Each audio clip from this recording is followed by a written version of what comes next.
You got some idiot named DSP who's a total piece of shit, by the way. I like to get that on YouTube, but... No, he's got 20,000 subscribers on YouTube. 20,000 idiots are subscribed to him. That's great. Congratulations. Congratulations with your YouTube channel, and hope you enjoy your life, bro. I mean, it's a great... Alright boys, that clip sets a perfect precedent for the walnut we're about to talk about in this video, DarkSydePhil. Over the last month I've done a ton of research into DarkSydePhil. What did I find? I basically found the same thing that I found with Wings of Redemption and Boogie 2988. In fact, I'm pretty sure that DarkSydePhil, Boogie, and Wings of Redemption are all the same people, just in different bodies. Well, I mean, not really like that in different bodies. They're all fat pieces of shit. But they all fall into that same category of having a horrible, toxic, just downright terrible mindset that makes their streams a breeding ground for trolls. They're basically like the holy trinity of shit streamers. Also, let's not worry about Boogie and Wings of Redemption. We've covered those guys already. Let's focus on DarkSydePhil. I will say that I have noticed that DarkSydePhil is actually a little bit more intelligent than Wings and Boogie. He's capable of critical thought and he has the ability to think for himself, which I do respect. I think that Tevin understands that he would want me to continue to be able to make content so he could continue to make fun of me, right? He's not that stupid. He's not, I mean, he's not a nice guy by any means, but I don't think that Tevin is a stupid guy. He knows he can get away with what he does. He makes money doing it. Why wouldn't he, right? But he definitely has some other issues that I want to talk about in this video. Point number one, DarkSydePhil has mastered the art of the blame game, right? And boys, we're bringing back the quizzes because you guys loved it last time. Quiz number one, if a bunch of bad things happen to you in life, do you think it's a result of A, you, or B, everyone else? If you answered you, then you are correct. You're on 1 out of 1 on the DarkSydePhil test, guys. Good job. Wow, that's very exciting. This is one of the most important principles to apply in your own lives, boys. Put in the effort to take blame for your own actions as much as you possibly can. Now, sometimes things happen in our life where it is objectively the fault of someone else. But 95% of the time, there's something that we could have changed that would have changed the outcome of the whole situation. Let's have a look at some of DarkSydePhil's examples and we'll rearrange it so it's DarkSydePhil's fault. 2018 has kind of been the opposite. It's been like a very meager, measly, slim pickings when it comes to games. I mean, really, I try to do streams to entertain you guys that are downtime streams and people complain. It's boring. So it's not me. It's the viewership. People are now bored because there's been such a lack of new releases, and I get that. So in this clip, it's DSP saying that he's tried playing new games and his viewers aren't entertained by those games, so therefore it's his viewers' fault for not being entertained by the game. But let's look at this objectively. How does someone like CD in the Third play so many different games, some of them are really unentertaining, and he still pulls like 5,000 plus viewers on Twitch every time? It's because he himself is entertaining, and it doesn't matter if he's playing Fortnite or whether he's playing some random game that no one's ever heard of, he's still gonna get those viewers. Most variety streamers are variety streamers because they can make any game entertaining. If you can't make every game entertaining, then maybe variety streaming isn't really for you. You either have to be very skilled at every game, or you either have to be very entertaining at every game. And I don't really think that Phil has either of these in place. Phil, it's not the game's fault, dude, it's yours. You need to become more entertaining. The game doesn't need a change. This is insanely bad. Alright, now second clip. This one is honestly hilarious. And you know, Tower Cat just said something funny. He said, 60,000 videos on YouTube and you're still broke. Yeah, you're right. You wanna know why, Tower Cat? Because YouTube f***ed me. YouTube changed their business so many times over the years. They changed the search algorithms to push my videos out of the search so no one can find them. They changed the way they divvy out ads to make it so that if your videos don't have a certain percentage of viewer engagement, you don't get an ad on your video. They've completely screwed me. It really is. It's ridiculous the way that when I started on YouTube, it was one business model, and I catered the way I was doing things to that model, and it worked. And then over the years, YouTube just kept changing the rules and changing the rules and moving the goalpost and changing the rules because they kept changing what they wanted their own business to be. And that's what really screwed me over. It's not that I didn't work hard. They kept changing their site and business without publicly disclosing the information half the time of what they were changing, and there's nothing I could do about it. Dude, this is what YouTube is. Are you living under a rock? You think it's best if YouTube hadn't changed their algorithm at all over the last 10 years? Where do you think YouTube would be if it hadn't changed its algorithm since 2008 when you first started? YouTube would be dead and you wouldn't even have a platform to upload on. It is so pathetic that you would blame YouTube for changing rather than looking introspectively and saying, alright, YouTube is changing, maybe I need to change my content. It's not YouTube's fault that they've changed, it's your fault because you haven't changed for YouTube. On top of this, you blaming YouTube is assumably you saying that your income isn't high enough from YouTube. But what about the other side? What about your spendings and money management, Phil? How do you actually know that you're good with money, DarkSydePhil? This all started when I moved across the country in 2014. Before then, I did not really have much significant debt at all. But when I moved across the country from Connecticut to Washington, I accrued a ridiculous amount of debt. Between, you know, the down payment on this home that I live in, the moving cost, the cost to furnish the house, the cost to upgrade my business. This one is a double whammy because first he blames YouTube for his lower income instead of realizing that he hasn't adapted to the new level of YouTube and therefore he's not getting views and he's not making money because his content sucks. And then secondly, he blames his income instead of acknowledging that he's probably not as good with money as he realizes. But that second point is only an assumption, but considering he's going through a bankruptcy, I'd say that it's a pretty accurate assumption. Even with all the money that I make on streams, it wasn't enough to cover my, you know, exorbitant amount of debts.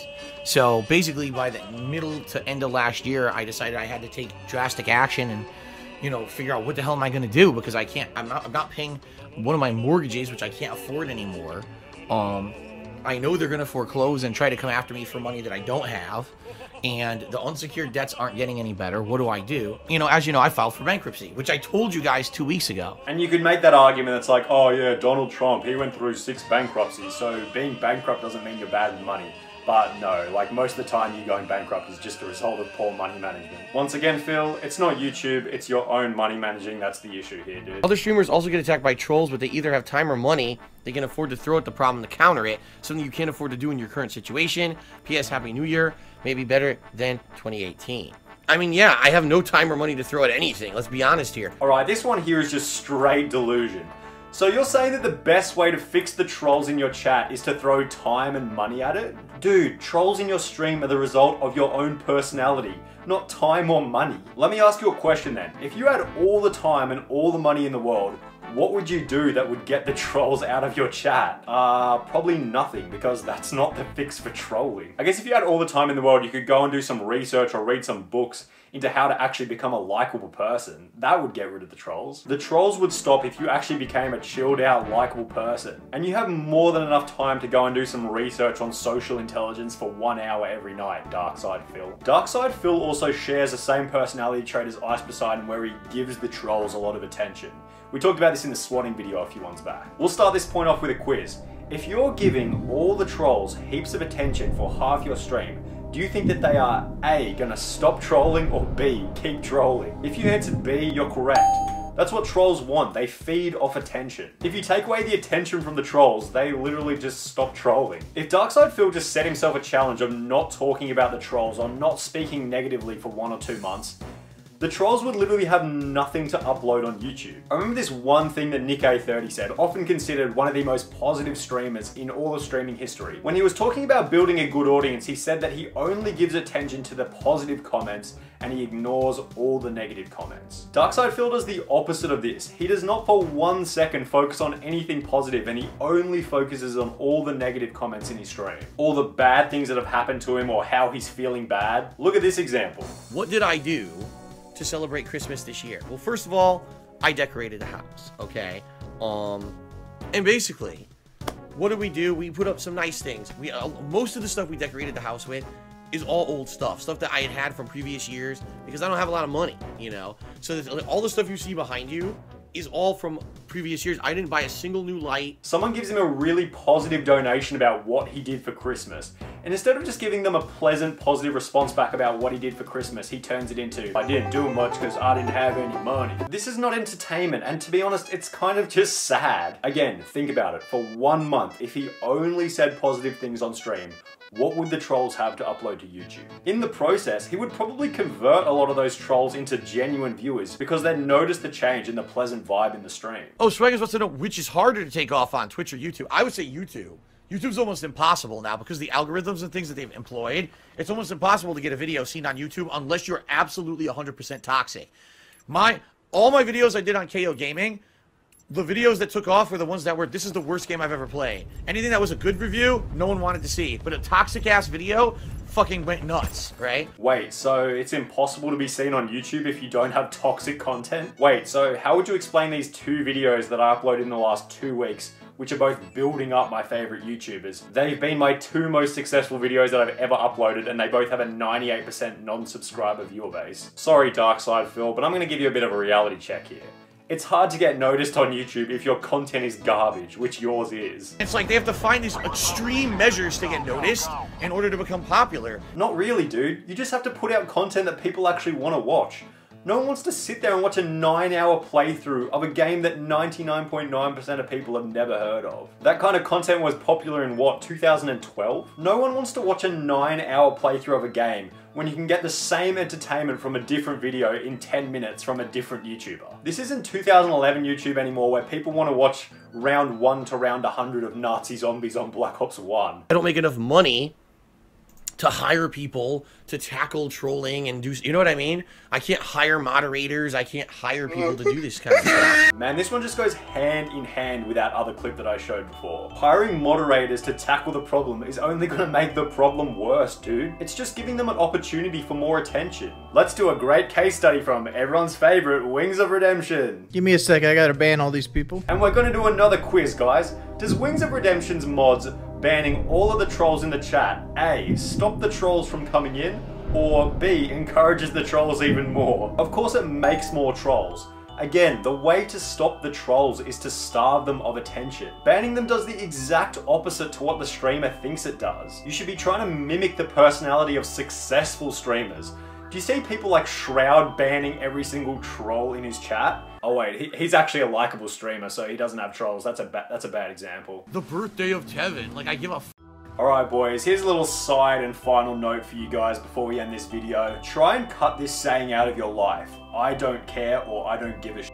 Because honestly, the only people who actually say this are people who do care. A true indicator that you don't care is just not saying anything at all. Isn't it always funny how the situation is like, I've just been in this heated argument for the last 5 minutes and I'm very angry, but I don't care, bro. I don't care at all, bro. Dude, if you didn't care, you wouldn't have started the argument or the conversation in the first place. You clearly do care just by the fact that you say that you don't care. So whenever you guys hear DarkSydePhil say, I don't care, it means he does care. That's gonna be it for this one though, guys. If you guys could hit the like and subscribe button, I'd appreciate the hell out of that. But other than that, take it easy. Peace. I have a peg on my hand.